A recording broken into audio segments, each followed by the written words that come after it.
10,000 টকা নহয়, 10,000 টকাটো ভাল কৰি ব্যৱহাৰ কৰিব। অহা বছৰ গ্যাৰেণ্টি মই আপোনালোকক আৰু 25,000 টকা দিয়াৰ ব্যৱস্থা কৰিম। আমাৰ ঘৰত যদি কোনোবাই জিঅ' টেগিং নকৰে, আমি নিজে গৈ নিজৰ জিঅ' টেগিং কৰিব পাৰিম। ইমান সুবিধা আগত কেতিয়াও কোনো চৰকাৰে ৰাইজৰ কাৰণে দিয়া নাছিল। চাব 1 তাৰিখে মই বিশ্বনাথ জিলাৰ বিহালীলৈকে যাম আৰু যিমান মহিলা আত্মসহায়ক গোটৰ সদস্য আছিল সকলোকে 10,000 চেক দি থৈ আহিম। এতিয়া আপোনালোকে মোক সুধিব যে বকুত কেতিয়া পাম, পলাশবাৰীত কেতিয়া পাম। হেমাংগ ঠাকুৰীয়াই মোক যিদিনাখনে মাতে সেইদিনাখনে পলাশবাৰীত পাব, আৰু বকুত টংকেশ্বৰ বাই যিদিনাখনে মোক মাতে সেইদিনাখনে আপোনালোককো মই চেক বিলাই দিম। আমি 1 তাৰিখৰ পৰা আৰম্ভ কৰিম। বিহালীত কংগ্ৰেছে কৈ আছিলে ক'ত দিব CM এনে কৈছে, আৰু এই CM মিছা কথা কোৱা মানুহ নহয়, এই CM যি কয় তাক কৰি দেখুৱাই। এতিয়া 1 তাৰিখে যেতিয়া বিহালীত আই মাতৃসকলে টকা পাব, কংগ্ৰেছ বিলাক গাঁতত সোমাই যাব। আৰু এটা গাঁতৰ পৰা উঠিবই দিব নালাগে, গাঁততে মাটি টানি দি দিব লাগে আৰু যাতে উঠিব নোৱাৰে, হয়নে নহয়? আৰু 10,000 টকা নহয়, 10,000 টকাটো ভাল কৰি ব্যৱহাৰ কৰিব। অহা বছৰ গ্যাৰেণ্টি মই আপোনালোকক আৰু 25,000 টকা দিয়াৰ ব্যৱস্থা কৰিম। শালত ব্যৱহাৰ কৰক, মুৰ্গীক ব্যৱহাৰ কৰক, মৌ-মাখিত ব্যৱহাৰ কৰক, পিঠা পনা বিক্ৰী কৰক, কিবা এটা কাম কৰিব। আৰু লগত গাহৰিৰো ফাৰ্ম খুলিব পাৰে। গাহৰিবোৰ দেখিলে বিদেশীবিলাক নাহে আৰু ওচৰত, হয়নে নহয়? যি কৰে কিন্তু কিবা এটা কৰিব যাতে 10,000 টকাটো সৎ ব্যৱহাৰ কৰিলে অহা বছৰ মই আপোনালোকক আৰু 25,000 টকাকৈ দিব পাৰোঁ। মোৰ ওপৰত বিশ্বাস আছে নে নাই? আছে নে? ছিলে যে 20,000 25,000 টকা আমি ঘোষ দিব লাগে। এইবাৰ আমি কি কৰিছোঁ যে জিঅ' টেগিং কোনে কৰিব? আমাৰ জীৱিকা সখী বাইদেউবিলাকে আপোনালোকৰ ঘৰত গৈ জিঅ' টেগিং কৰি দিব।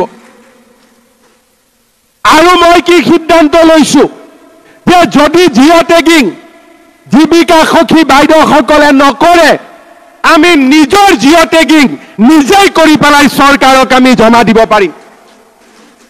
আমি ৰাভা আসনত ইলেকশ্যনৰ কাৰণে জিঅ' টেগিং আৰম্ভ কৰা নাই, কিন্তু অসমৰ চাৰিওফালে জিঅ' টেগিং হৈ আছে। 19 লাখ লোকে এতিয়ালৈকে জিঅ' টেগিং কৰিছে, কতো এটা টকা লোৱাৰ কমপ্লেইন নাই। ৰাভা আসনৰ ইলেকশ্যনৰ পিছতেই আপোনালোকৰ ঘৰে ঘৰে গৈও আমি জিঅ' টেগিং কৰিম। প্ৰত্যেকজন দুখীয়া পৰিয়ালক একোটাকৈ ঘৰ দিয়াৰ ব্যৱস্থা আমি গ্ৰহণ কৰিম। এই হৈছে আমাৰ সংকল্প। আমাৰ ঘৰত যদি কোনোবাই জিঅ' টেগিং নকৰে, আমি নিজে গৈ নিজৰ জিঅ' টেগিং কৰিব পাৰিম। ইমান সুবিধা আগত কেতিয়াও কোনো চৰকাৰে ৰাইজৰ কাৰণে দিয়া নাছিল।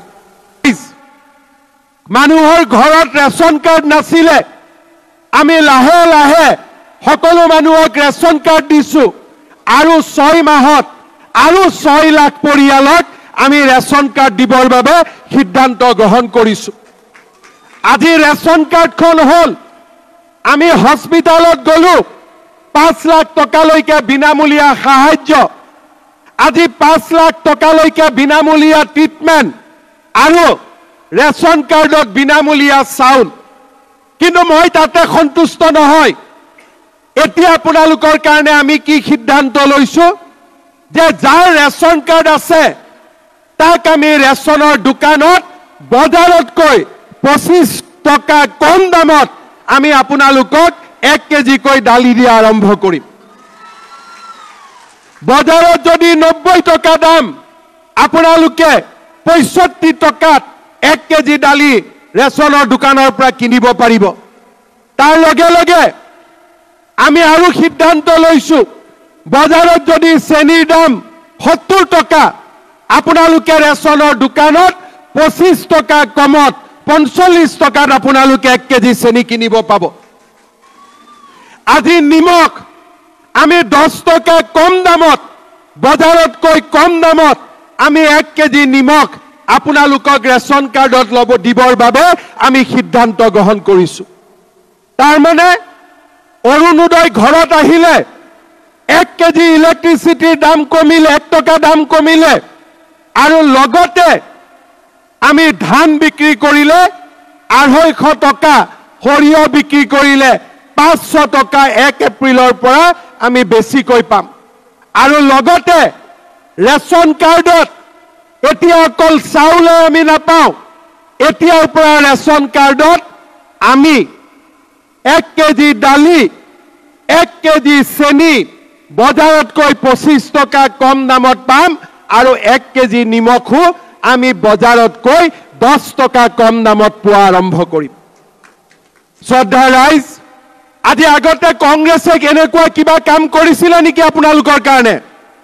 কংগ্ৰেছে কেতিয়াবা কৰিছিলে নেকি?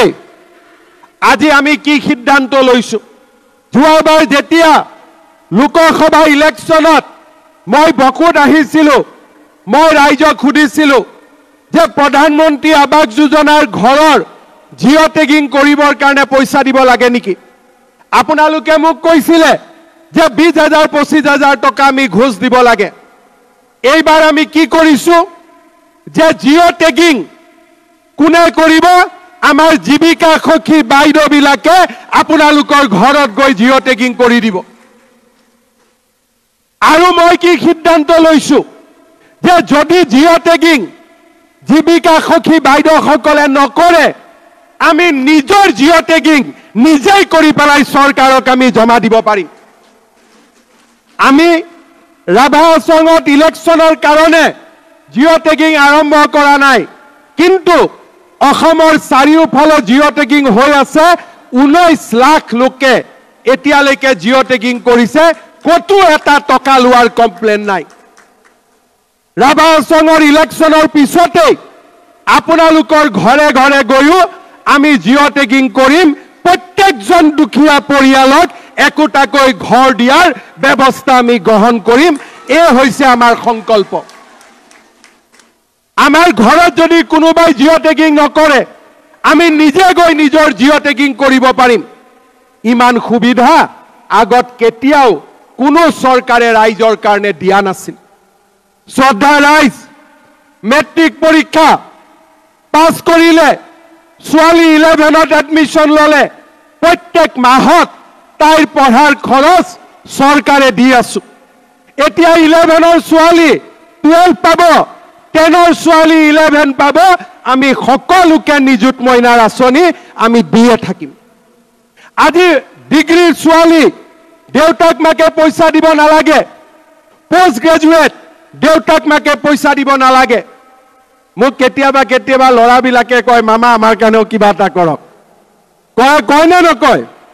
সেইকাৰণে এইবাৰ আমি এটা সিদ্ধান্ত লৈছো, যিমান ল'ৰা BA পাছ কৰিব, চাকৰি ইণ্টাৰভিউ পইচা দিব লাগে, ইণ্টাৰভিউ দিব যাব লাগে।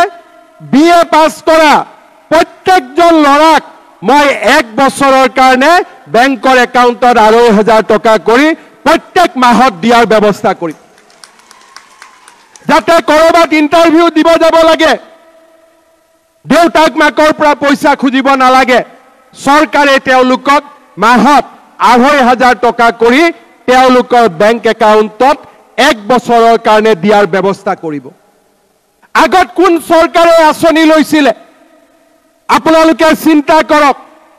দেশত আমি শান্তি আনিলো, বোমা বিস্ফোৰণ নোহোৱা হ'ল, কাজিয়া নোহোৱা হ'ল, জনজাতীয় অজনজাতীয় লোক ওচৰ চাপি আহিলে, গোৰ্খা লোকসকলৰ সমস্যা আমি সমাধান কৰি দিলো। যিমানবিলাক আধাৰ কাৰ্ড নাছিলে সকলোকে আধাৰ কাৰ্ড উভতাই দিলো, আৰু তাৰ লগে লগে অৰুণোদয়, ৰেচনৰ দোকানত চাউল, দালি, নিমখ, চেনি, ইলেক্ট্ৰিচিটিৰ দাম কম, নিযুত মইনা, ধান, সৰিয়হ বজাৰত মহাজনৰ পৰিৱৰ্তে চৰকাৰে কিনা। এতিয়া আমি আৰু এটা কাম কৰিব গৈ আছো। আপোনালোকে টিভি চাব।